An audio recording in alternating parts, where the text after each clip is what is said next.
આમ આદમી પાર્ટી જ્યારે ઉમેદવારોને જાહેર કરવા માંડી છે ત્યારે ખૂબ લોકોનો પ્રેમ અત્યારે મળી રહ્યો છે.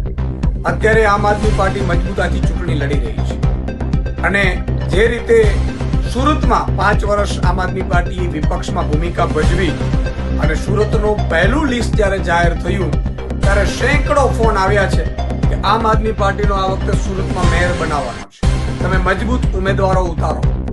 આમ આદમી પાર્ટી અત્યારે એટલી સ્પીડે ચાલી રહી છે કે લોકોને એક ઉમ્મીદ છે તો એ આમ આદમી પાર્ટી ઉપર છે, કારણ કે આમ આદમી પાર્ટી સારા ભણેલા ગણેલા હોશિયાર મહેનતુ વફાદાર અને પ્રજાના કામો કરનારા ઉમેદવારો પસંદ કરી રહી છે.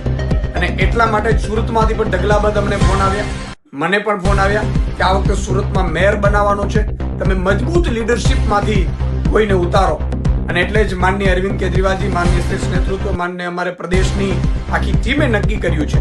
અને મને બહુ આનંદ થાય છે જાહેરાત કરતા કે અમારા પ્રદેશના મહામંત્રી, મજબૂત લીડર, મજબૂત આગેવાન મનોજભાઈ સોરઠિયાને આમ આદમી પાર્ટી સુરતની ચૂંટણીમાં, સ્થાનિક સ્વરાજ્યની ચૂંટણીમાં લડાવવાનું નક્કી કર્યું છે.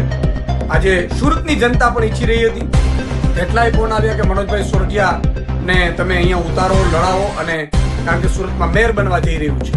એટલે આજે સુરતનો જે માહોલ છે એને લઈને આમ આદમી પાર્ટીએ નક્કી કર્યું છે કે ભણેલા ગણેલા હોશિયાર અને 2012થી પાર્ટી માટે તમામ પ્રકારની મુશ્કેલીઓમાંથી પણ પાર્ટીને ઊભી રાખનાર એવા મજબૂત લીડર, સંગઠનના માહિર અને લોકોના હિતની વાત કરનારા મનોજભાઈ સોરઠિયાને આજે અમે ઉમેદવાર તરીકે જાહેર કરતા મને બહુ આનંદ લાગણી અનુભવું છું.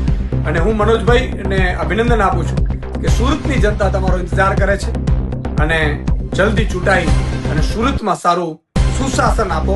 કારણ કે વિપક્ષ તરીકે 5 વર્ષમાં પણ આમ આદમી પાર્ટીએ ખૂબ કામ સારા કર્યા છે, ત્યારે હવે મેયર પદ જ્યારે લોકો સુરતના આપશે તો એમાં પણ સુરતને સુંદર બનાવવા માટેની આ ટીમ મજબૂતાઈથી કામ કરશે એવી મને આશા છે.